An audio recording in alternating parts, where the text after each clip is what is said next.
Now, can we get into our webinar, sir? Should I share? When should I share my screen? Tell me, or I can share now. After Professor Sandra Pandyan finishes. Okay. That's good. Yeah. Okay. Professor, நான் introduction கொடுத்துறேன். Yes. Krishna Kumar, you introduce. For two minutes கொடுங்க. We have to just check up the audio for audience. When you can actually say, or it'll start in 2 minutes or something. You can go on speaking. They are listening. Our couple of team members are listening here, and they will confirm good. Once they confirm, then we will get into. I will give a formal introduction, and I will invite Dr. Sandra Pandyan to join us in sure. Giving a welcome address to us. So we are through. We are through. It's fantastic. Shall we start, sir? Yes. Very good evening and welcome to all the participants today in our 9th webinar 5-day series. And we are back after a gap because of COVID. Today, we are very happy to meet you all in this webinar series. And as usually, we are going to have different subjects, different speakers in these 5 days, in the days to come. Today we have our very esteemed guest, Dr. M. Sandra Pandyan, who is our coordinator and a very senior professor in Gandhi Computer Institute, to give us a welcome address to start with. Over to you, Dr. Sir. Good evening to all. Honorable Chancellor Dr. K.M. Annamalai, revered Vice Chancellor Dr. S. Madheswaran, respected Registrar Dr. V.P.R. Kumar, respected resource persons Professor Pdmanabhan, Seshaiyar, and my dear friend Dr. Krishna Kumar, convener of the webinar. Good evening to all, one and all. I am very happy to inaugurate and welcome each one of the participants.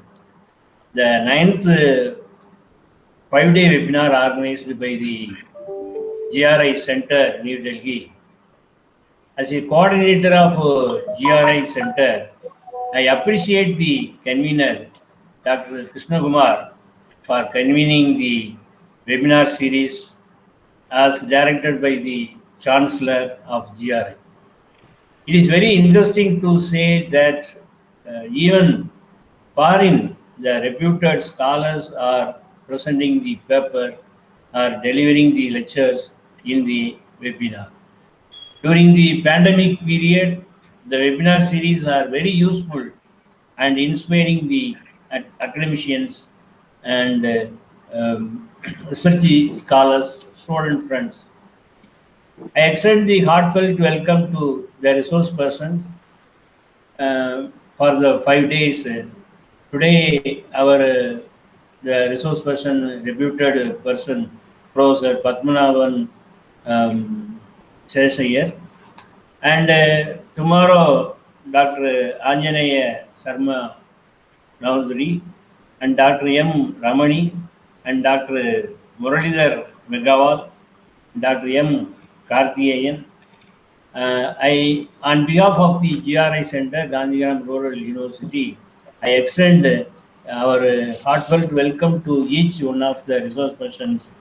Today, I welcome you, sir, our Pdmanabhan Seshaiyar, and I am thankful to the Vice Chancellor, our newly joined in our institute, Dr. S. Madheswaran. He is very much interested in organizing the various academic and research activities in our institute. With a short span of time, he is motivating and inspiring each and every academic people in our institute for conducting the various programs. This is one of the program encouraged by our Vice Chancellor, Honorable Vice Chancellor Dr. S. Madheswaran. So really I am thankful to our Vice Chancellor and the Registrar for permitting me to organize the webinar. Once again, I appreciate the Dr. Krishna Kumar for organizing the webinar during the pandemic period.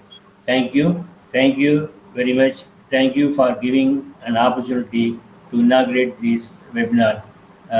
Due to some unavoidable reason, our Vice Chancellor is not able to inaugurate this program. He deputed me to conduct this webinar program today.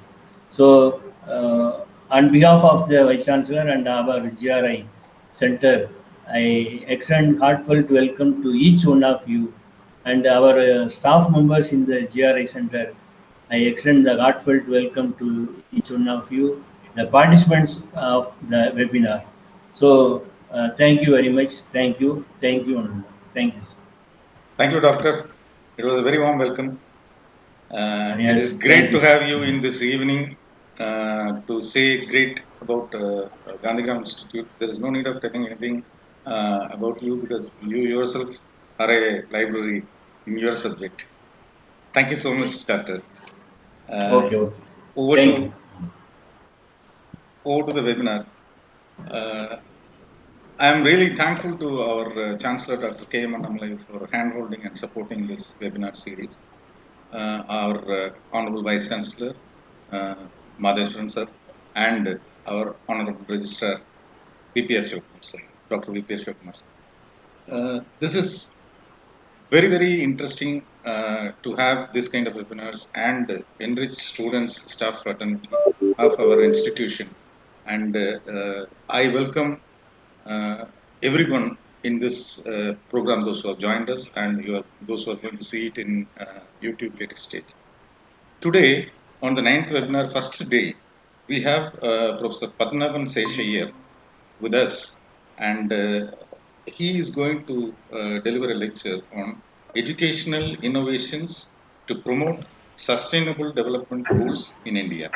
To introduce Dr. Pdmanabhan Seshaiyar, Dr. Seshaiyar is a tenured professor of mathematical sciences at George Mason University and serves as the director of STEM Accelerator Program in the College of Science, as well as the director of COMPLETE, Center for Outreach in Mathematics, Professional Training, and Professional Learning and Education Technology at George Mason University in Virginia.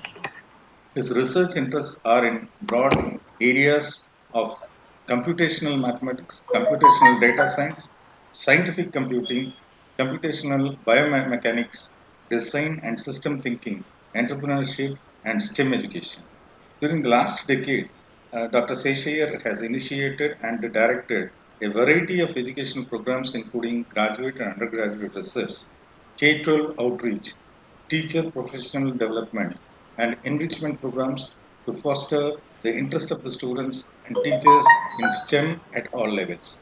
He serves on several prominent local and national organizations, including National Math Alliance, CM Diversity Advisory Group, the Virginia Mathematics and Science Coalition, Council of Undergraduate Research, and the US National Commission for Mathematics Instruction by National Academy of Sciences. In 2019, he was selected as Figures That Matter and was awarded honorary doctorate from Virgi University, Brussels. He was given to committed scientists who transcend the boundaries of their own disciplines and to personalities that have been at the frontiers of social change. He has held many positions. Dr. Seshaiyar is a full-time professor, tenured Department of Mathematical Science at George Mason University from 2012 onwards. Associate Professor, tenure in Department of Mathematical Sciences, George Mason University from 2007 to 2012. Adjunct Professor, Simon A. Living Mathematical, a Computational and Modeling Sciences Center and College of Liberal Arts and Sciences, Arizona State University from 2017 to current. Adjunct Professor, Advanced Teachers and he is Adjunct Professor, School of Computation and Communication Sciences in Engineering, Nelson Mandela African Institute of Science and Technology. These positions I need an hour's time to introduce Professor Seshaiyar for his credentials. I'll cut short to hear from him because this is more important to hear from him in this webinar series. Thank you, Professor Seshaiyar, and you are most welcome in this webinar series again. Over to you, sir. Thank you very much to everyone. I understand. Would you tell me if you're able to see my entire screen? I just want to make sure that the words are clear before I start Yeah. talking. It's clear. Is it the talk on the full screen? I just wanted to make sure. Please. Because when you were talking that, okay, great. Okay, as long as the slides are spotlighted, that will be good. It'll be easy for people to read. So that's why. Okay, great, wonderful. Well, bring it first in of full all, screen. You can bring it in full screen, Professor. it is on full screen, but I guess I just want to make sure that everybody's seeing it in full screen. So when we were listening to you, we are not able to see it in full screen. That's because it's you're spotlighting me as the speaker. If you can actually change it to the talk, the spotlight on the talk, that will be good. As in, the focus is on the talk slides. That should be okay. Right now, you may be seeing this talk on the side, and my face is main screen. Yeah. Just a second. Which is okay. As you're doing this, let me continue talking. So first of all, thank you very much for this invitation. And thank you, Professor Chandrapandian, for introducing me. It was a pleasure to be at Gandhigram a few years back, and I was so impressed at the vision of the institute. As originally initiated by Mahatma Gandhi, and also the vision for creating innovations around rural aspects of education. So this was a very, this is why it caught my attention, and it is a very interesting aspect on how we can actually engage students. So Professor Krishna, and I'm very thankful to you, Dr. Krishna Kumar, for organizing this series and also engaging people while we are all at home or wherever during this COVID time. So before I start again, Dr. Krishna Kumar, I just want to make sure that my screen is pinned, my screen share is pinned. I just want to make sure that the screen is actually full and my face, I mean, what I'm saying, I mean, sometimes my picture is actually in the main screen. I just want to make sure you have. Yeah, it's there. Your presentation is now in the main screen. Oh, awesome. Thank you very much. Thank you. Wonderful, wonderful. Okay. So thank you again. So let me go ahead and start. And of course, you can chat anytime. I'm not able to see the chat, but I'm sure Dr. Krishna Kumar is going to be seeing the chat. And hopefully at the end, we can have a good question and answer session. Sure. So as always, I have my contacts. Feel free to contact me anytime. And as you can see, what I'm going to talk about today a little bit is about sustainable development goals and how that can translate to India. There's a lot of work already going on. The picture to the left on the screen is the 17 goals by the United Nations. These are called the Sustainable Development Goals. It's basically an urgent call to all the countries, both developed and developing, to come together to actually share a blueprint for peace and prosperity for people and the planet now and the future. That's the idea. But each one of them is focusing on a big theme, like, for example, poverty, zero hunger, good health and well-being, quality education, gender equality, and so on. And so there is many more important goals, climate action, and all that. The challenge is, how do we actually bring something that is at such a high policy level into, let's say, fourth standard or into college second year? And that is the gap that I'm seeing, and I've been doing work around this. So how do we take national and international policy goals and actually combine it with education? And that's where the innovation starts. Now, I did notice Professor Soundarpandian used the word inspiration when he was talking about referring to the Vice Chancellor. So it turns out that innovation will happen if three different I's happen. The first thing has to be inspiration. There needs to be a problem that you want to solve. And inspiration will lead to ideation. Then you have some ideas to solve the problem. And ideation will lead to implementation. This is how we are going to actually create a roadmap. When you can do these three I's successfully, innovations will follow. And that's very important to understand. So I will be making such statements all through my talk. So feel free to, many people that see my talk usually send comments on Twitter. So feel free to, there's my tweet ID. So feel free to, if you're interested in tweeting, or if you're a tweeter, feel free to do that. So thank you again for the invitation. I do work with a variety of groups of students. What you're seeing in the picture is groups of students that I engage on the top left, where the students are the teachers. They are on the board working, and I am a faculty, but I'm not actually on the board teaching, showing my back. The students are the teachers. I'm watching them. This is called active learning.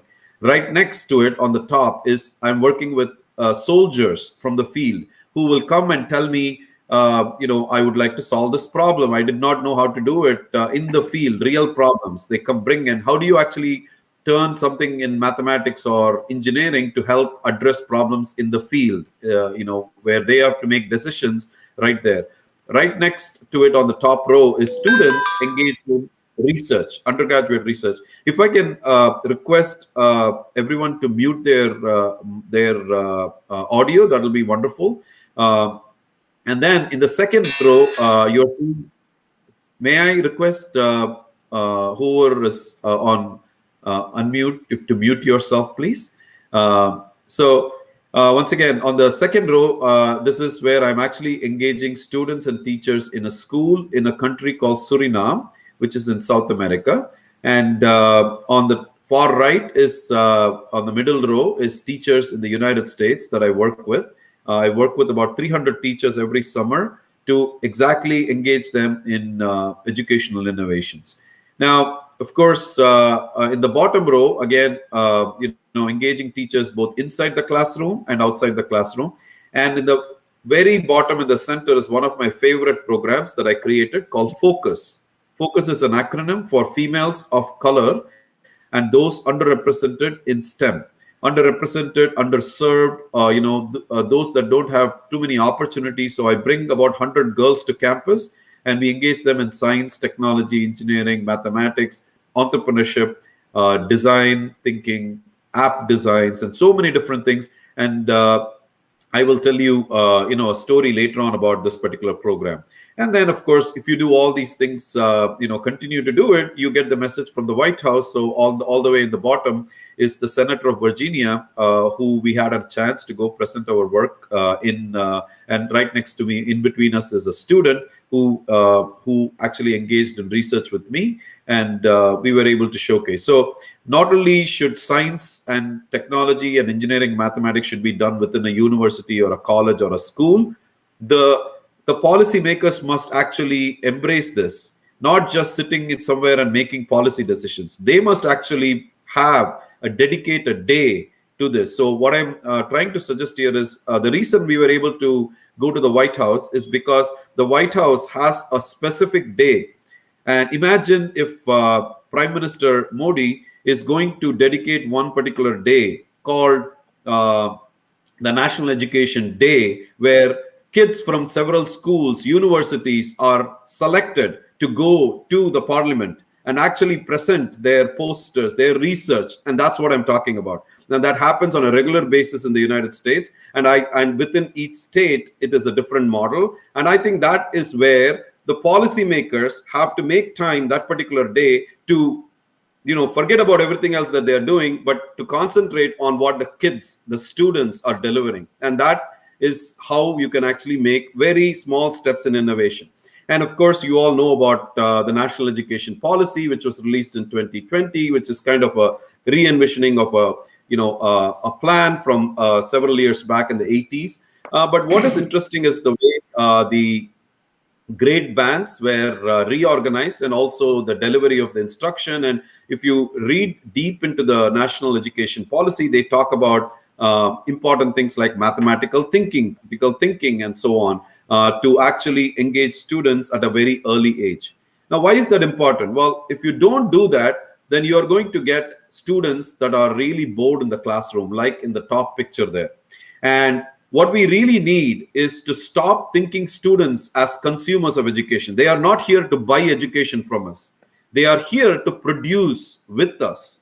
And even better, they are here to review each other's work and work with us. So I want you to really have this paradigm shift of thinking about students as consumers to students as producers of education, even better, students as peer reviewers. Now, how do we do that? Well, by enhancing their 21st century competencies and skills. What do I mean by that? Well, integrate things like critical thinking, creativity, collaboration, communication inside what we teach. Now, if I ask somebody, very seasoned educator here, how do you do that? If I ask, how do you bring creativity? It is not about, I will ask the students to memorize and write more essays, or it's not about that. It's about how do you make them discover what you're about to teach.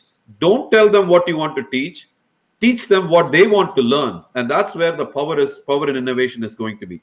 And let me give you some examples. I have some examples all the way from elementary, middle school grades, all the way to college. So let me start off with, asking them interesting questions. Like, for example, if I ask you a very simple question, one dog grew from 5 kilograms to 8 kilograms. The other dog grew from 3 kilograms to 6 kilograms. If I ask you a very simple question, which dog grew more?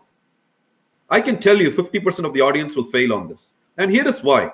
Because there is no right answer, because some of you are going to pick, of course, the dogs on the left, because it looks bigger.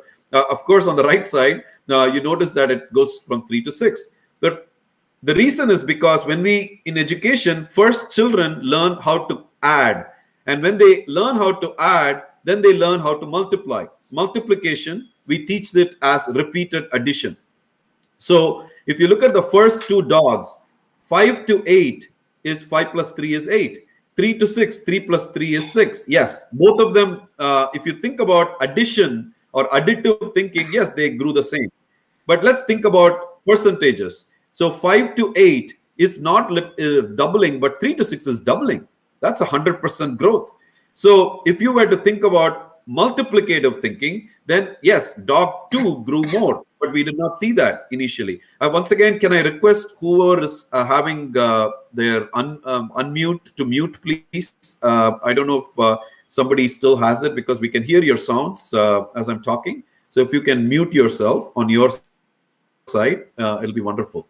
Okay, so what I'm trying to present to you here is to make children think which one is correct or which one is wrong, and even the teachers think which one is correct and which one is wrong. Well, it all depends. If you're in the elementary grades, you're teaching them addition, so they are only used to adding and talking about, so they may say both dogs grew the same, but the picture is not saying so. But then that makes them think. And at the same time, when you're growing to middle school and high school, then you're really talking about multiplication and talking about percentage change and things like that. Then you're really starting to become critical thinker. Now, let me give you another assignment for you all, because, as an educator, I have to give you an assignment. I'm going to give you about 30 seconds to think about these 30 circles that you see here. And if I ask you a simple question like, create an idea, and I'm not going to give you any other examples or any other information. Now, you're going to sit there and thinking, what is this guy asking? We don't know what he's asking. You know why? Because that question is not in your test. That's why. Because you didn't prepare for IIT, JEE, or whatever it is. Because the problem is we are only teaching them what is on the test sometimes, and we need to make them think higher, and that's where the innovation starts. Now, I gave you 30 circles. I gave you a minute to think about it. How many ideas did you all come up with? You may be the most senior faculty in this group here. Did you come up with 30 ideas? I bet not many of you did. And this is an exercise in creativity. And it is completely okay. I'm going to start teaching you the very first F word, which is not taught in many countries, including India, as a good word. And the word I'm talking to you about is failure. Failure is such an important word. We tend to, tell students, you failed, you did not pass the test, but there is so much you can learn from that failure, which we don't wait to actually teach. This is where innovation starts. Failure, and I'll give you examples. The second word I want to teach you today is fluency. We need to be very fluent in problem solving. Now, how many of you failed in that exercise that I just gave you? 30 circles, 30 different ideas. This exact example was given to second, third, fourth standard children, and this is what they gave us. They gave smiley faces. How many of you could think of 30 ideas within a minute? No, because we are all adults and our creativity levels are so low. The children are more creative. So this is where you have the sad face, the smiley face, the happy face, and all that stuff.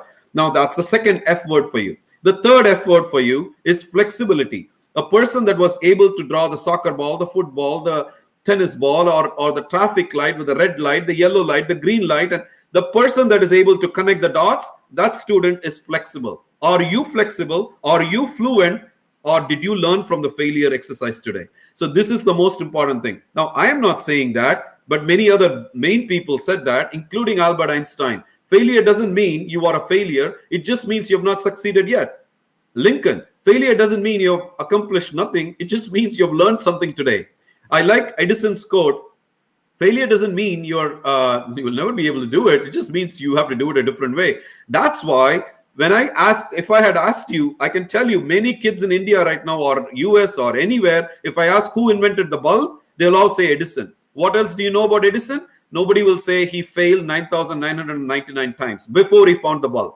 That stress on the failure in the system, Indian education system, in the US education system, or any education system is a very important thing to express innovation, to allow children to express creativity. Failure doesn't mean, you probably know this very important person who was deaf when he was creating music, Beethoven. Steve Jobs. Failure doesn't mean you will never achieve. It just means it takes a little longer. That's why you do the iPhone, the iPod, the iPhone 1, 2, 3, 4, 5, 6, 7, 8. Of course, he was thinking of a commercial model as well. And then I like really what Bill Gates said. We all tend to appreciate failure, success too much. We need to start thinking about failure also as an important part of education. And that's where innovation starts. So, and not only does failure is important, but failing early and failing often. I don't mean like get 0 or under 30 in your math test. I mean, explain how you're doing it. And the teachers need to understand how to actually grade that explanation. Let me explain. I can, as I said, fail early, fail often. I will give you another chance to fail. I'm showing you a chessboard. And if I now ask you how many squares are there, I can bet on it in this crowd that many of you are going to actually say, I can't see the chat, but I'm going to guess that many of you are going to say, oh yeah, of course, chessboard. There's eight squares going this way, 8 squares going this way, 8 times 8 is 64. Why? Because we want to say the answers very quickly. But what happens is, this is where an opportunity to teach comes in, educational innovation. Solve a simple problem, which means let me give you the same problem again and ask you, how many squares do you see? Now, if you're going to say 9, that's where I would say you are the type of person who memorizes. But this is where you need to be, do a systematic approach. How many 1 by 1 squares do you see? Well, I see 9 of them. How many 2 by 2 squares you see? Well, there's supposed to be 4 of them. How many 3 by 3 squares you see? What I'm building up is a systematic approach to actually problem solving here. And that leads to innovation, not just blurting out an answer just because you want to be the first in the class to impress the teacher. And that is the problem, because we give this type of a thing to the student, saying like, okay, the student that raises the hand saying me, we tend to encourage these kids that are on the first bench that are always solving problems. But what about those last benchers? Okay, they are the ones that can be actually have probably more innovative thinking. And this is where training needs to be there for teachers. And how do you engage all children, not just the 3 children or 4 children who are getting first rank and all that stuff. It's very important to actually have everybody on a level playing field. So back to the squares question. If you did 64, you're wrong. If you said 65, you're wrong. So of course there are 64 1 by 1 squares, and there are many more 2 by 2 squares, and then there are many more 3 by 3 squares. There are many more 4 by 4 squares. Now it's easy to calculate how many there are, because there are 8 1 by 1s and 8 1 by 1s. That's 8 times 8, or 8 multiplied by 8, or 8 into 8, you say, 8 squared. How many 2 by 2s are there? 7 by 7, 7 squared. How many 3 by 3s are there? 3 by, there's 6 squared. So you realize, wait a minute, there is a lot of squares in the question he's asking. It's 1 squared plus 2 squared plus 3 squared all the way to 8 squared. And what do we end up doing? We end up teaching formulas. And this is one of the biggest challenges in our system. Indian education system, US education system, every education system is, we think by impressing students with formulas, we think we are presenting to them as a good teacher. Let me tell you a simple analogy. What we are doing by going into the classroom and talking about, hey, I'm going to teach you a new formula. I'm going to teach you a new formula. What you're doing is you are giving them idlis every day. But there are children sitting there, they don't like idlis. They want to eat dosas for a change, right? So you can't just keep feeding what you know. You want to also start to feed what they want to know. And this is the power of educational innovation. Otherwise, your classroom will look like this. You don't want a classroom that is full of chalkboard math.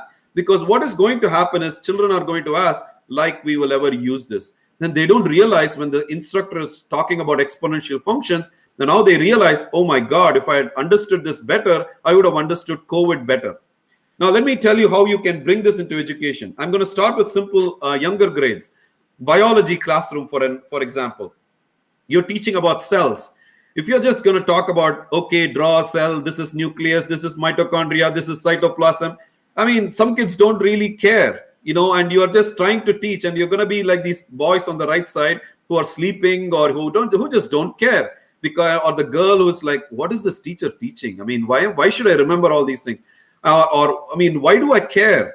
Or give them a reason to care. I want to, I'm very happy to showcase this example from my own school. This is my school where I went back in Chennai, Sri Shankara Senior Secondary School. I'm so fortunate to have studied there.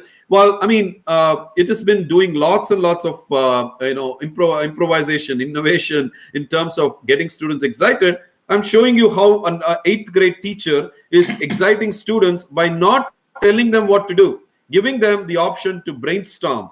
And here is they are using technology tools in the day and age of COVID. And so let's learn about microorganisms. What do you know about microorganisms? And then they branch out. And this is what is called as a mind map. Now you want to have the children in every classroom, not just in school, but also in the educational system and colleges doing this. So you should not be telling them what to do. You should just guide them as a facilitator. They should be the one doing it. Students as producers of education. And this is what you're seeing in action. So the same teacher did this, experiment also in 9th grade, talking about cells. It is such a boring class if the teacher is actually saying, draw a cell, put the mitochondria, put this thing, put cytoplasm. It's such a boring way to learn. But if you actually get them to think about what else can we learn about cells, let's do some mind maps around it. And that's when you're starting to make them being creative. Now you can make them critically think when you actually give a problem like this. Yes, now you're seeing a bacteria grow under the microscope. Now, of course, the bacteria is not going to grow in the form of a triangle or a rectangle or a shape that you're teaching in 6th standard, 7th standard, all that stuff. It is going to grow in a weird shape. We never teach the kids how to find the area of such a shape. Ask these questions in 6th standard, 5th standard, 4th standard. This is really when I want to give, shout out to teachers, because the teachers will know exactly how to do this. And I can tell you many faculty that fail on this. I have asked so many faculty and they immediately say, oh, I will use this a hardcore formula. I don't care about formulas. What I want you to tell me is the simplest way you can convince a 4th standard child how to compute the area. I will tell you how teachers do this. Teachers will say, put a grid on top of it and count the little squares. Now, how educated is that? That's the type of innovation that you want. Now, obviously, I'm going to follow up, but how can you do this better? Well, they'll say, take finer grid. And this leads to calculus. And then they talk about limits. Now, imagine if your calculus teacher had taught you limits this way. How cool it would have been, because they're connecting mathematics to biology. And that is how biotechnology should be taught, for example, right? So, and this is not how it is taught. It's just a textbook approach. And that is what you need to break the silos to form, concepts in innovation. Let me tell you one more very interesting idea. If you imagine throwing 13 dots and 6 of them fall inside that patch, then you can, the area of the petri dish, which is just pi r squared. We teach everybody what the area of a circle is. Why don't we take 6 13s, which is the fraction of pi r squared? you know what? I'm going to give this kid points because they have already thinking inside the circle, let's say, or outside the box. Now, how do I make this better? Well, throw more dots, and before you know, they are going to give you the answer to the problem that most textbooks don't know how to solve it or don't explain how to solve it. Is the area of a shape that is not in the textbook. Unfortunately, this is the type of kids that ends up being hired by Google, because they are able to think outside the box. Not the kid that can show me off a formula of a triangle or Heron's formula and things like that. I don't care. I want you to tell me how to do this. And let me give you one last example. Since this is happening from Delhi, let me take an example from Delhi. If I were to ask you how many air-conditioned repairmen are in Delhi, and everybody is asking, why? What are you asking? Well, I'm asking this for a reason. I'm going to give you one simple information, that the population of Delhi is about 20 million. So it's not exactly 20 million, but at least approximately 20 million. So let me show you how I'm going to solve this problem. And you may have your own guesses about the number of air-conditioned repairmen. An air-conditioned repairman is somebody who has to go to a house, repair an AC, and then go to another house. Let me actually walk through how I'm thinking about the solution here. Let's suppose that there are every family in Delhi has 4 people, mom, dad, and 2 children. Assumption, right? So that means I'm going to divide by 4, and there is 5 million families in Delhi. Now, let's think about AC units. Not everybody in Delhi can afford a AC. Maybe every 5th house has an AC. So if every 5th house has an AC, I can divide 5 million by 5 and I get 1 million. Now, let's think about a little bit more. Suppose I'm thinking about a repairman, and early in the morning, he's going to Sarojini Nagar, and then he has to go to Connaught Place. It's already lunchtime, and then he has to go to a completely different part of maybe even closer to Gurgaon or something like that, and then go to another place. So in a day, I'm going to assume that he can only do 4 jobs. Now, how many jobs can he do in a week? Well, a week has 7 days. But remember, this is about estimation. I'm doing all this in my head. So I want to estimate 7 days as 5 days. Now, 4 jobs a day, which means 5 days, I'm going to do 20 jobs. Well, I can say that I'm going to take 2 weeks. In the weekends, I don't work. That's the rationale for using 5 days. So 5 times 4 is 20 jobs a week. How many weeks are in a year? Well, 52 weeks, of course, but I'm going to take 2-week vacation. That leaves it 50. I want you to understand how I did it. I'm using good numbers like 50. And so 4 jobs a day, 20 jobs a week times 50 is 1,000 jobs or 1,000 AC units. And you know what? 1 million divided by 1,000, that's the number of AC repairmen. I just, within 3 minutes, showed you how I can solve this problem. And this technique is not mine. This is a very famous technique by Enrique Fermi, 1938 Nobel Prize winner in radiation physics. A very brilliant guy. He would always go into a classroom and not tell the students what he's teaching. He will let the students discover what he's teaching. I embrace his philosophy when I teach. Don't tell them what you're going to teach. Just don't go into the class and say, today we're going to learn about gravity. You just lost the crowd, half of the crowd. You are not even giving a chance to make them be creative and understand what it is. Now, of course, this may look like very interesting approach. I want you to take it to the next level. And here is a problem where I gave it to my undergraduates and graduate students. Of course, I did not use Delhi. I used Virginia. How many beds are needed to serve acute cases of COVID-19 patients from Greater Delhi? Not Greater the Delhi, Greater Delhi. So now you got to do this backward calculation like I just did. Now, the people sitting at the policy makers, they are not using formulas. They want quick solutions, quick educated solutions. You got to count the number of hospitals, how many beds they can accommodate, how many open spaces are there, how many of them are transitioning with beds, and how many people are there enough beds? This is the type of question. Why am I telling you this? Earlier this year, Google came to interview to a university that I know of, and they interviewed 208 students. All of them had a bachelor's in data science. And guess what happened? 6 students got selected. And I will tell you the interview question. And they had 3 minutes to answer. How many doors are in New York City? This was the question. A student that was able to solve this problem within 3 minutes to the Google, there were 3 Google interviewers. They are going to get $15,000 US per month for 3 months. This is what they won. an internship with Google. I'm trying to tell you, we need to be creating students that are thinking this way. How do you do that? Well, you need to change as educator to help them think this way.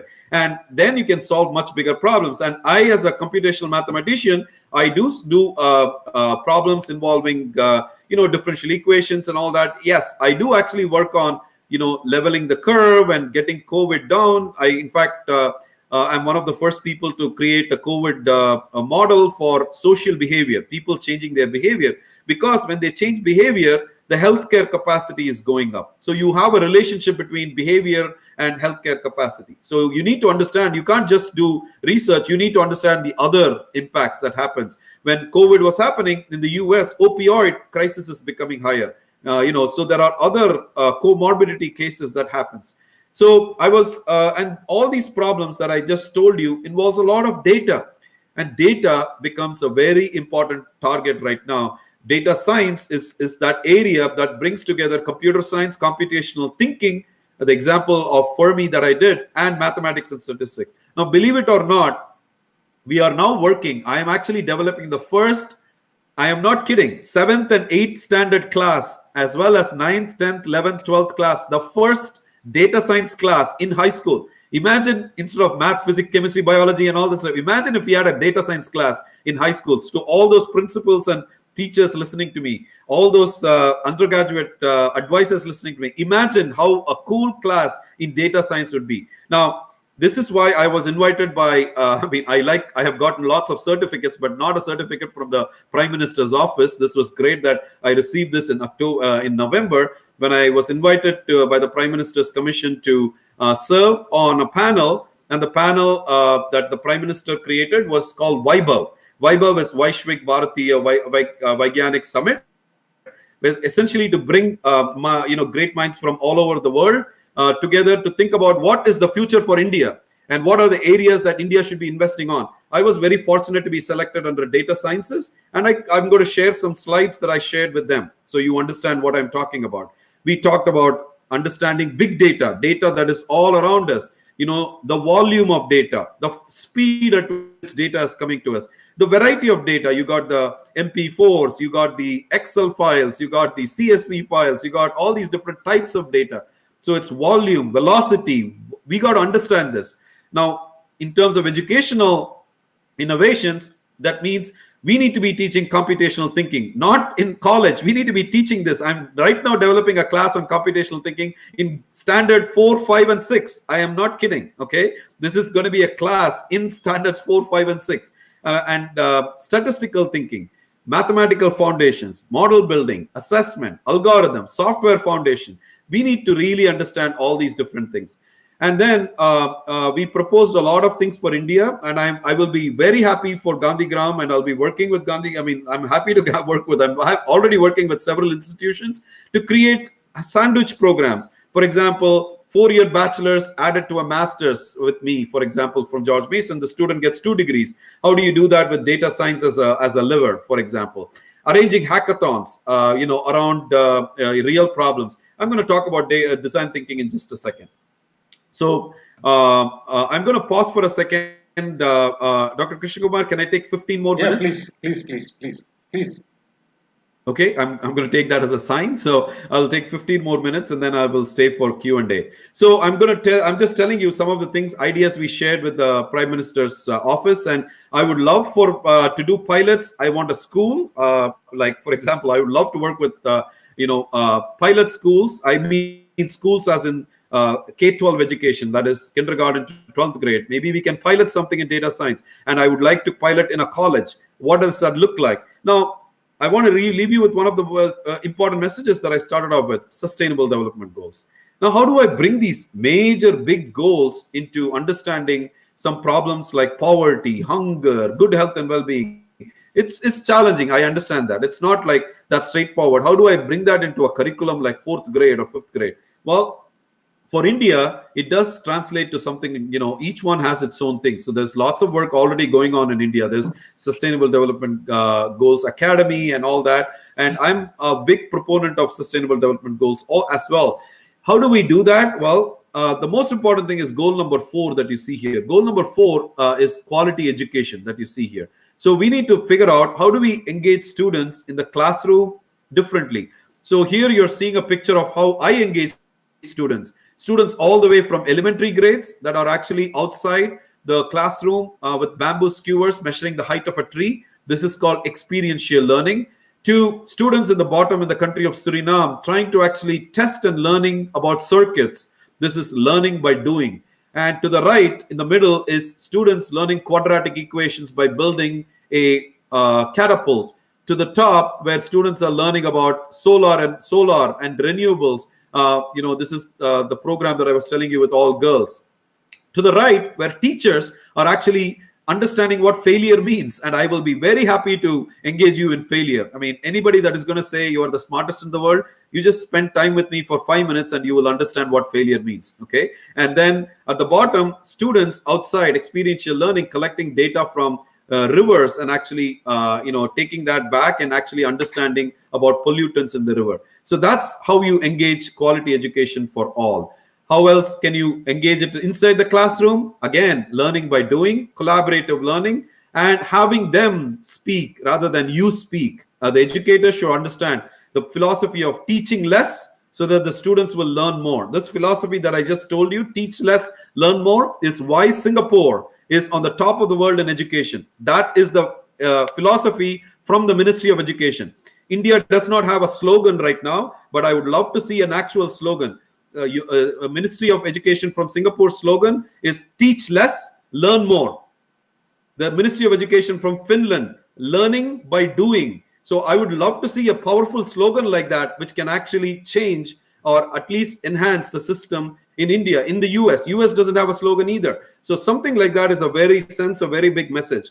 Gender equality, combining with quality education. I started a program with 19 girls. Today, I bring close to over 150 girls to campus every summer, and they are engaging in everything from app design to lots and lots of great things. Now the beauty is the girls that I saw 6th grade 6 years back, today those 19 girls are all entering college, all in STEM fields, and that to me is a pipeline story. When people use the word pipeline, it's very, I see it as an abuse. If you can motivate students from 6th grade and really go after what they enjoy doing, that is really, that is where you've inspired them. Today, even the girls that are starting their education, they say that's that 6th grade program that I did that motivated me to go to college and do this particular area.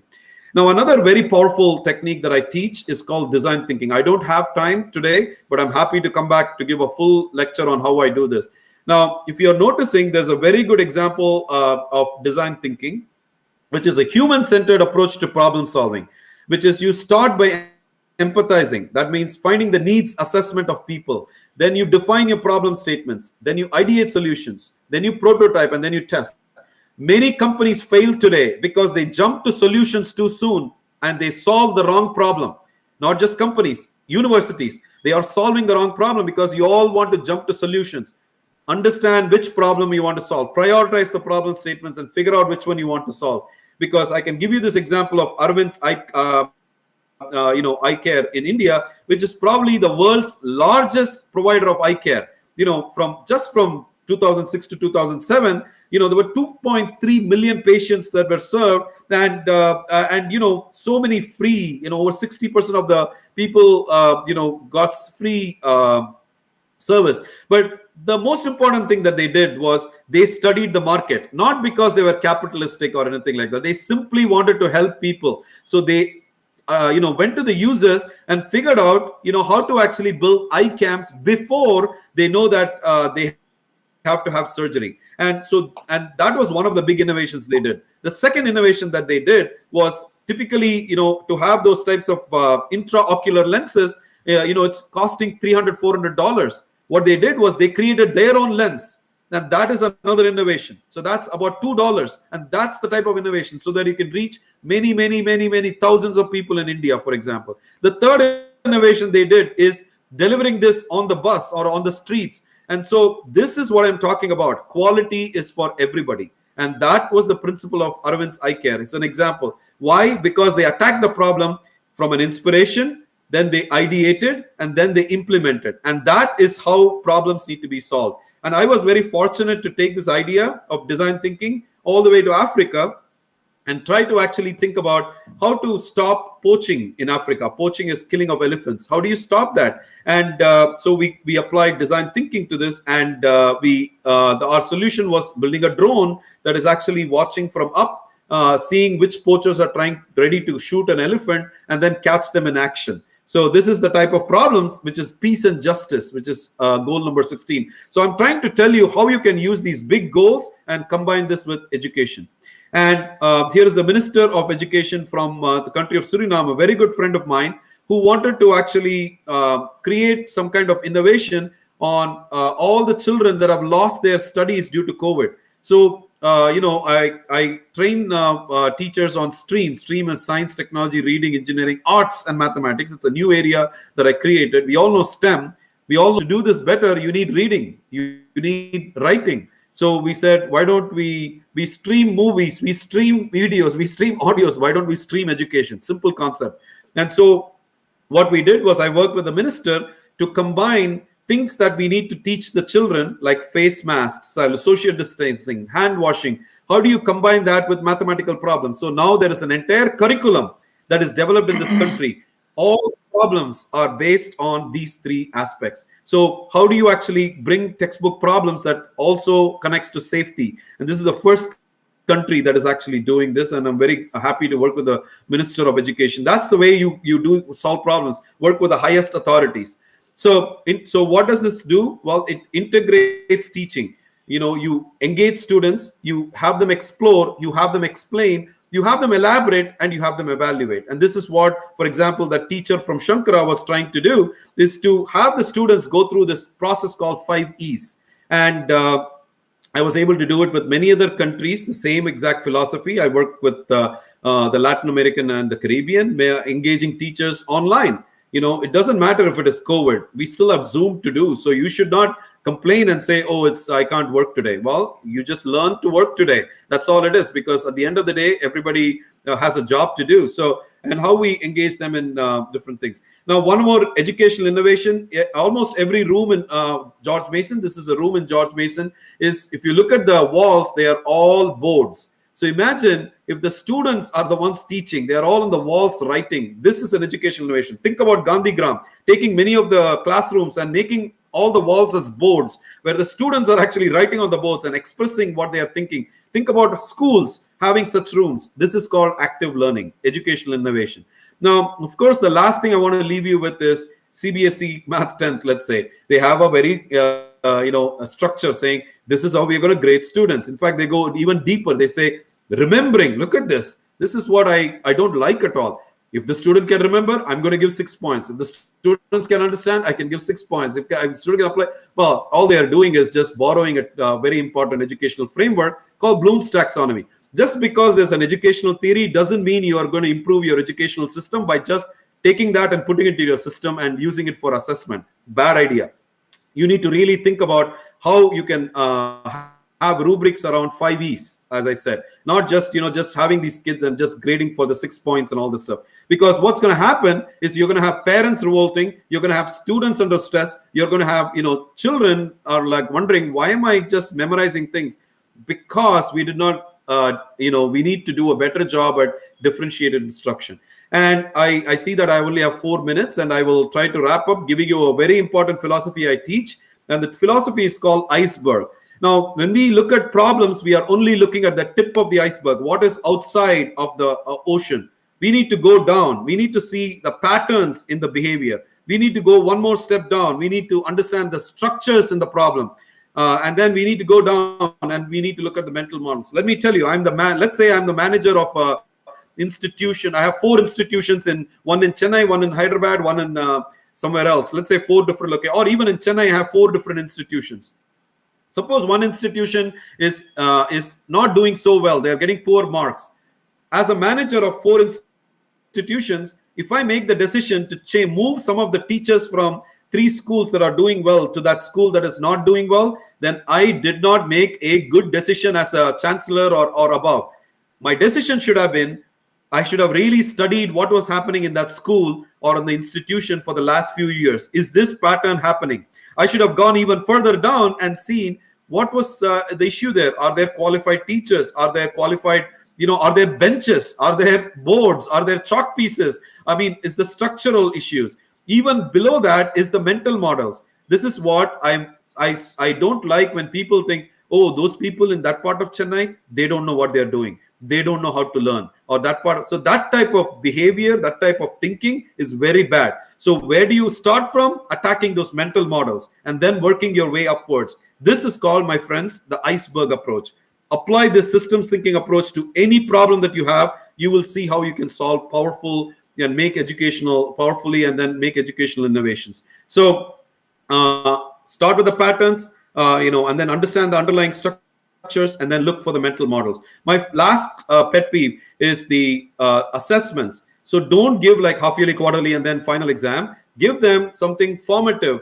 And that means every day the students need to have some little percentage of the final grade, which means think about making soup.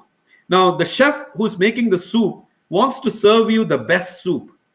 How do they do that? Well, they make a little soup, then they taste it inside the kitchen, and or sambar, let's say, and they add some salt is missing. They put salt. It's then they taste it again. Then they say, oh, it's not spicy. They put some spices. So what they are doing is formative assessment. When they serve the sambar to you, it tastes really good, and that's the summative assessment. So we need to really understand that practice all the way from schools to colleges, and educators need to be trained on how to do that, because what we are ending up training is people that can memorize. We need to really understand how to help people that can work with procedures without connections or doing the mathematics or science or whatever. So I'm going to skip this.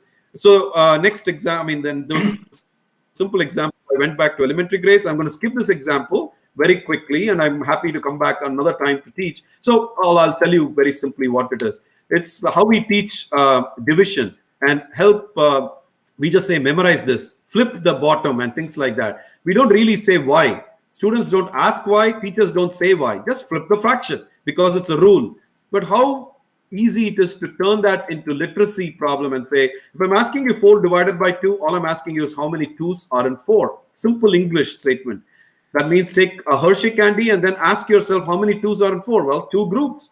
Answer is 2. If I turn the same problem into 4 divided by half, my question to you is how many halves are in 4? Same question.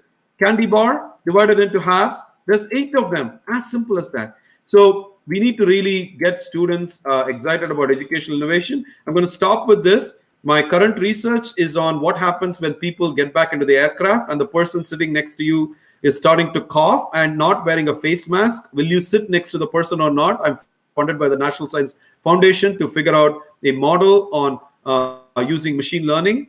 And, I would love to use machine learning. For example, a natural problem would be 68% of people don't have a place to go to bathroom in India. So how do we come up with mobile bathrooms using machine learning? This is for the college students and upper level that are listening to me. How do you use mobile bathroom? This is a project that I'm going to start with Jamia Millia, University. How do you actually place mobile bathrooms in the right places using machine learning algorithms to serve the most people? I challenge you to think about that type of problem. So always think of innovations. You have models that you can easily create as an educator, but the question is, can you actually use those models to create innovations that can help people? And how do you do that? By preparing students for not just content-based education, just not the math or the science, or not just that, discipline-based. Teach them about transferable skills, about data, about design thinking, so that's competency, transferable skills. So there is a lot of skills we don't teach, data, social, multicultural, research, multidisciplinary, entrepreneurship. So I'm going to end with something that I created. I call it my 5 C's. How do we do this? First, understand the context. Ask the students to find a challenge in India, for example, bathroom, placing the mobile bathrooms, for example. From that, create an integrated curriculum. Use things like design thinking. From that, create an integrated framework, for example, using Stream maybe. And then help the work with teachers to teach this in an effective way. For example, a 5E model, and then comes competencies: communication, collaboration, critical thinking, and creativity. So I just taught you 5 C's. Start with the context, create an important curriculum map that integrates the content that will help deliver the concepts, providing you the competencies. Dr. Krishna Kumar, I will stop here. Those are my contacts. Thank you very much. Thank you, Dr. Pdmanabhan Seshaiyar. It was really very, very nice to hear you again in this webinar series. But unfortunately, due to time constraints, you were rushing and I was feeling so bad that our students are losing so much to learn. No problem. So we should increase the timing so that they are also benefited in such a way that you are able to capsule your experiences and you are bringing to us on the table just like that in a very, very, very simple language. Understanding is very, very easy for a rural students from the background of Gandhigram or any other part of India, you can say, other than the metros.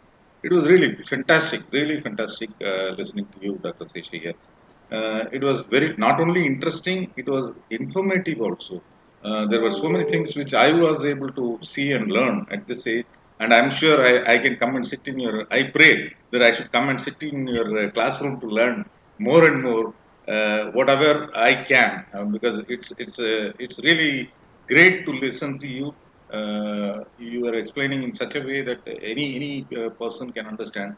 Not even person, or even a child can understand. That's the greatness of your deliveries, I can say.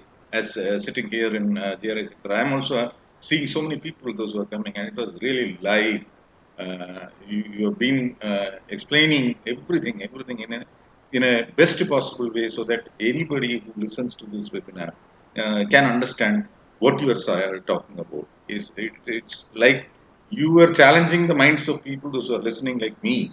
And am I able to come out to the level of what I can think? Right. This is how really the teaching skill. It was really, really great to have you in this webinar series. Couple of questions comes. Let it come from my yes, Professor. Yes, Doctor, please. Really, I am very happy. It's very inspiring speech delivered by our professor, and also it is very useful to our rural students, Gandhigram rural students. And I would like to get the answer only one question, not the, because you have highlighted in the beginning about the National Educational Policy 2020. How does the National Education Policy provide educational innovations to the promotion of SDG in India? You can correlate the things if it is very useful, because nowadays a lot of agitations regarding in our state Tamil Nadu about the national education policy. So is it possible to provide the educational innovations to promote the SDG? Absolutely. And there is a lot of thank you, first of all, for the comments, Dr. Krishna Kumar and Dr. Sandhu Pandian. So I'm glad. I'm sorry. I wanted to share a lot of information to you all, and I'm happy to come back again to just pick one topic. For example, the design thinking idea and all that. So yes, the SDG, United Nations already has formed something called SDG Academy. And there is a big SDG Academy in India. And they actually have free podcasts and lectures and all that. And hopefully I'll be speaking to them also at one time. And you can take advantage of that. That's number one. Two, these educational framework with NEP actually has things like critical thinking, creativity. So the question is, if you go back to either in college for rural, or the second year college student, to even a third standard or fourth standard student, instead of teaching mathematics, science as two separate subjects, or social studies, how can we combine a theme? For example, if we take a water in a village, water body like a lake in a village. Now, goal number 6 of SDG is clean water and sanitation. Now, that's a very big policy statement. But I can bring that into 3rd grade. I can take, a lake in India or something very interesting in India and actually talk about technology. Like, people are coming to take water from the lake, but which part of the water is dirty and which part is clean. So we can actually think about a technology device that we can give to all the people in that village or villages that are using the water body, and they have to do is put it in the water, and they actually can tell whether it is good to drink or not to drink. How do you do that? Well, it's using mathematics. It's using biology of microbes inside that water, right? So essentially what we are combining is all these different things, and they can also talk about social studies there, about the water and geography. And so what we should do better is combine, take that SDG example. I just gave you one example. So take that SDG example, bring it into the curriculum in such a way that the science teacher talks to the math teacher talks to the physics teacher talks to, and everybody thinks of how to solve it as a one global challenge, not just I only teach mathematics, I only teach calculus. And I think that mindset shift is very, very important to actually attack problems from the SDGs. And India is a perfect place to think about. So the example that I just gave is actually a student from in Chennai. I mentored when he was in 10th standard and 11th standard. He continued the project. He created the technology in 12th standard. He is right now studying in University of California, Berkeley. You all know Berkeley is a very top place. So he is from Chennai. He's actually studying there, and we already have written a paper on water body that is shared by 6 villages in India. So just to give you an idea of, it can be done by high school students, undergraduate students, graduate students, all the way to, but it all needs professional development at all levels. And the most important group, I think, is teachers. So I would love to create programs. I'm already talking to my school to create a pilot program for teachers, but I would love to create one for those aspiring students that are aspiring at Gandhigram to be teachers. We can have special courses and modules around design thinking and education and those types of things. I would love to talk to you more about those things. Great, Professor. Okay, thank you, Professor. Thank you, Doctor. It was very interesting that first question has been from your side. It was very interesting. That is how Dr. Sandrapandian, whenever he is sitting in the classroom, his way of teaching, and whenever he is talking to someone, the way of listening, something great I have seen in him in person. Great. Doctor. Okay. We'll go ahead with the next questions, Professor. You have touched upon this the subject of STEM. In terms of STEM, what I understand is coding, robotics, and programming. How it can come down to today's education, particularly in rural education. This is a wonderful question. Really, really good question. And I actually have a program right now with rural part of Virginia, and it's when we say underrepresented students, typically in the United States, it refers to people that are African American and Hispanic American or Native American and all that. But then rural is also, most of the people are white population, but they are actually farmers. They are actually people that are they are more interested in local chicken farming and things like that. So for them, it's very, very important to identify. This is why I was so excited to work with Gandhigram, is the rural problems become educational innovations. So identifying those, like I work with a chicken farmer here who has a big coop with 25,000 chickens. And so how he started talking to me about issues that the chickens are having with diseases. So we started realizing that it had to do with the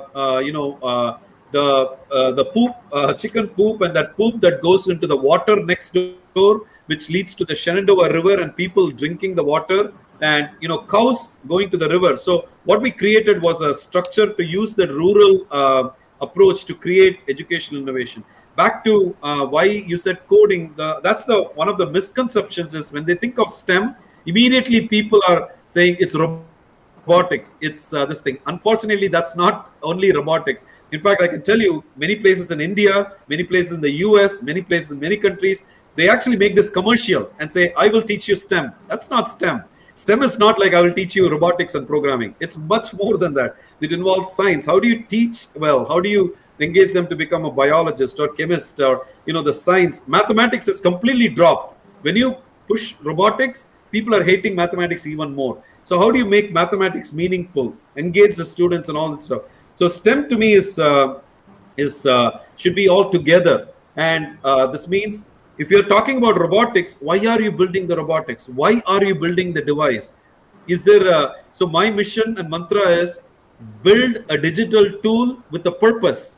Don't build it to get grades. Don't build it to move and get an IIT JEE rank. Don't build it to impress your elders.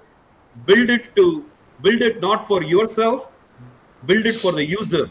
And this is where the rural education comes. Study them and try to find out, do the empathy and find out what they want and build the technology that will serve them.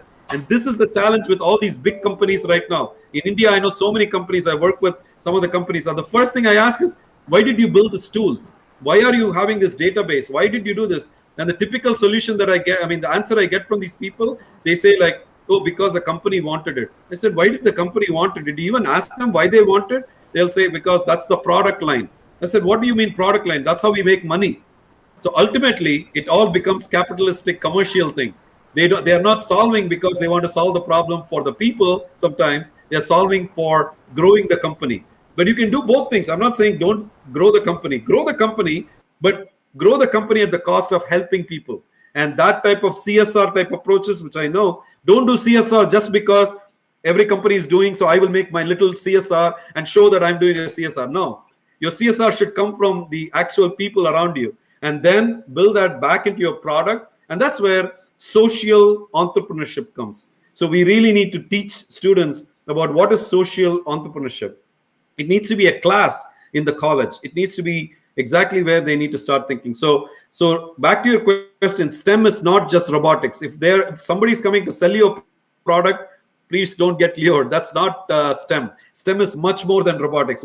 Ask them the question, why are you teaching me this? What's the point of my kid just paying you 10,000 rupees and learning how a robot moves from here to there? What is can the child actually use that robot to solve something bigger? That's what I want you to teach. And then I can bet on it, half of those vendors will run away because they don't know how to do it. Thank you, Professor Seshaiyar, because this is something which is important I have learned today from you. Thank you for that. It is an eye-opener, really, because this question came to my mind for many reasons, and this is what you have actually touched upon. Everything is commercialized today, and this is what we need to be. We need to see how we can actually interpret what the need is and how we can make the things according to the needs. It was really wonderful. While you were talking about mathematics, you said something like skill and mathematics together. Can you just throw some light on mathematical skill development as a subject? Because maths is a wonderful question. The way mathematics is presented as procedures, is what we need to move away from. I studied in India also, and I thought that was, I had a teacher that was fantastic, and I thought he was writing it so well on the board, and I thought that was classic teaching. When all I saw was his back on the board, and I was good in mathematics, so I automatically thought I'm enjoying mathematics. But I forgot about all my friends who got, when I get a rank, they get a place. Places like they failed the mathematics. Now today, that same student ended up being this retiring having his own company, CTO of Twitter. Like so many people that are having, game-changing things. It is just that mathematics was not presented in a meaningful way. In like, why are we learning these things? So I think the why, if I have to nail on one thing, the why behind the mathematics needs to be stressed even further. Two, instead of asking the students to just present a mathematical problem in a certain way, we need to, and grading that, we need to allow the students to express the solution in many ways. So I am a big believer of not solving 100 problems in mathematics. I'm a big believer of solving one problem 100 different ways. And that is the key to innovation. So I think we need to get into the habit of, solving the problem using X, or solving the problem using pictures, or solving the problem. If a child can actually do that in a context, that's the first thing, is learning styles. Because some children, in a typical classroom, 1/3 of the children are all auditory. That means all they can do is listen to what you're saying. And so those kids do well because the teacher is talking and writing on the board. The second group of children are visual. They can only look at good pictures and learn. And this is not just children. When I say children, it's also college. It's the same thing. The third group of children is the ones that are kinesthetic. That means they have to learn by doing things. So if you're teaching some concept, gravity or something, continuum mechanics in this thing, then make it in such a way, make the teaching in such a way that you are catering to all three directions. And that's the most important thing. So same thing with mathematics. The problem, Dr. Krishna, many teachers are not aware of how to do that. They're all experts in how they deliver the way they learned it. And that's the challenge, right? We all teach the way we learned from our teacher. We need to change that mindset and say, how else can I teach it? How else can I teach so that the rest of the classroom that I usually lose can also learn? And I think that, and then this is where you take advantage of having the students do the talking rather than us doing the talking. So the top student you think who can write all the steps will learn from that student that failed the math test, but they actually drew a picture to solve it. The teacher did not understand that was also correct. So that is where the gap is. If we can fill that gap, and the only way to do this is through good professional development programs. And this is what I'm really looking forward to do it at a college level, at a school level, and I'm already going to be talking to my own school to figure out how to actually do this. And one of the best groups to work with for this is alumni. When you talk to alumni for donations and funding and all that, it's one thing to grow the university. But if you give them a reason to invest, say, hey, we want to test out something for teachers, that is where they will also be very happy. The teachers are happy, you are happy that delivered. So it is like a one happy family. Everybody is happy. And so that is the type of thing I want to do. Something, say, for mathematics is, you know how to do mathematics now. Do you know how to do this differently? And when teachers take this back, it becomes very powerful. That's fantastic. Now we come to the third question, Professor. Today we are entering from conventional education to digital education. We are talking about conventional books to now paperless textbooks. What kind of light you can throw on how do we convert our students from this conventional method of things to paperless textbooks, particularly in what a great question. And so one thing I'm going to say is COVID, we may think as an obstacle and it came and hindered our lives and all that stuff. I'm also going to call COVID with two words. It's called forced innovation. And COVID helped us to become innovators. Now, all the teachers had to completely pivot and start to teach on the computer, or using Zoom or Skype or whatever methods that you all use. So, but the problem that came with that is students to be engaged, right? Students have certain attention span even in the classroom. But then now think about, they are on the computer, they are also learning on the other side remotely. So that is one challenge. So we need to really think about what type of tool we should use for what type of engagement. I did not do engagement activities today, but the next lecture, some other time, I'll show you how to engage and use the online tools in an effective way. Along with that too, you may miss some people that don't have internet, that have big families, that have only one internet in a family of 6 people, 2 high school students and 3 parents working. Everybody is using the same internet. It's very slow. So when, as educators, we want to give them bad grades because they didn't show up for the class, we need to think for a second. Wait a minute. Did they not come to class because they didn't like it? Or did they not come to class because they didn't have the resources to come? And we need to start thinking about that direction. This is where all those companies that are trying to make money, let them do their CSR project on this. Let them try to actually figure out how to give free internet to all these access, to improve access. That would be a CSR project. Don't just do something because your company wants to get named. Do it so that you can actually join the crowd during COVID and increase access, for example. So that's the second challenge. The third challenge, of course, is integration. So so using the right digital tool to deliver the right teaching methodology. Second is to be able to provide access. And the third thing is to understand like cultural shifts, implicit bias, it's called. Now, if a student wants to not show their video, well, you can't force them. In the United States, you can't just say, hey, show me your video. You can't show that. You can't ask that. So the question is, if they have to, they may have different situations in the house. They may only have one room in the house where 6 people are staying and they don't want to show on their face on the screen. You cannot force them to do it. So there are those challenges also. So we need to be culturally responsible. So this idea this last thing I told you is called culturally responsive teaching. It's called CRT.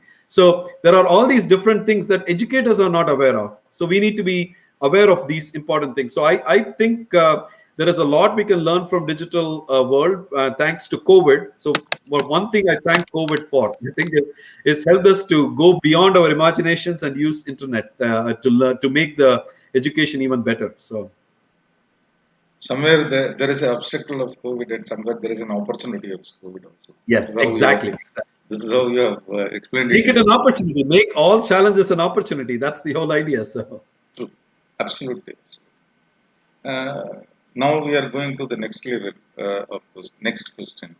I just have to tell you that I have a meeting to take in 7 minutes, so I'm happy to stay till 7 minutes more. Yeah, go ahead. Yeah, this one question probably we may take it. This is from our participant, Mr. Muralidhar. Professor Pdmanabhan, did you done any modeling of people's stress and anxiety? What a great Corona, that is COVID-19. What a great question, Mr. Muralidhar. So I have to tell you right now, I have a student and I'm working on IPV. It's called partner violence. What has happened is when Corona was going on, it's going on right now. People that are susceptible to the disease, they become exposed to the disease, and then they get infected. Then they go quarantine, and then they recover. So this words that I just said, SEIQR, is a very famous mathematical model, and I wrote this model. I mean, lots of people have done this model. But when you are susceptible, when the government says, oh, lockdown, then you go into what is called as a confinement compartment. In the confinement, not many people realize that there is intermittent, like partner violence. The violence started to increase in the households because everybody is staying at home. I'm staying in the basement. I can only see my daughters for a certain time. After a certain point, they're saying, Appa, I have talked to you enough. I will talk to you later. So they also need their distance. Everybody needs their distance, right? So, but the thing is, we are all seeing each other all the time. And what has happened now in many, the partner violence has exploded. Stress has exploded. Opioid crisis has exploded. People are not looking at, they're only looking at COVID and all that stuff. When COVID is going on, there is these other things that are exploding.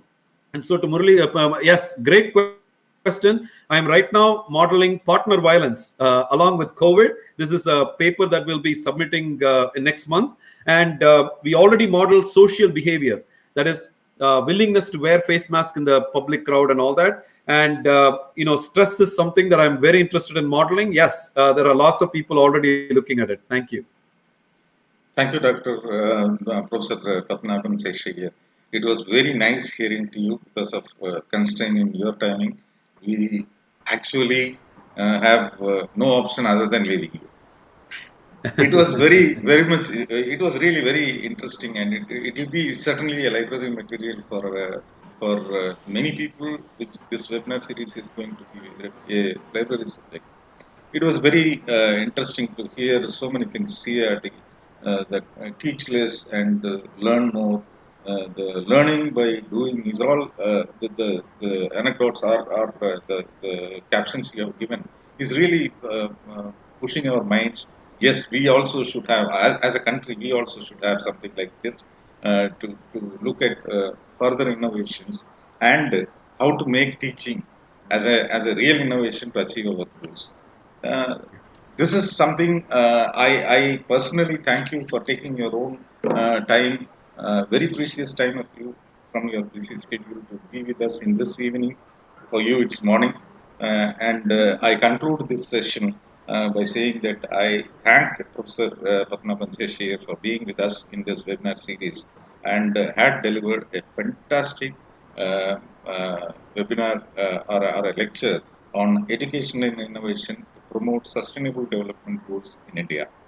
Thank you so much, Professor Pdmanabhan Seshaiyar. Thank you so much, Dr. Chandra Pandyan. I have one word to say, one least word to say, or a sentence to say.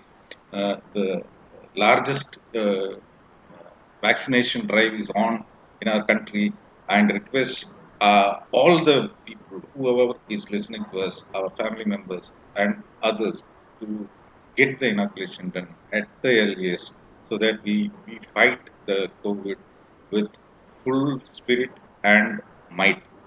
Uh, Please let us not let our guard down. Always wear mask. Stay safe, stay long. And this is my prayers to all. I thank you, Professor Seshaiyar, for being with us. Jai Hind. Thank you, Professor. Thank you, Professor Seshaiyar and Dr. Krishna Kumar for your wonderful contribution in this webinar. Thank you very much. Thank you, Dr. Thank you. Hopefully, the next talk I give will be in person. So Okay. We will arrange. Thank you. Okay. Thank you. Fortunately, our chancellor is in town, Professor Pdmanabhan. I had a word with him on this, and yes, you will be most welcome to Gandhigram once again. And thank you very much.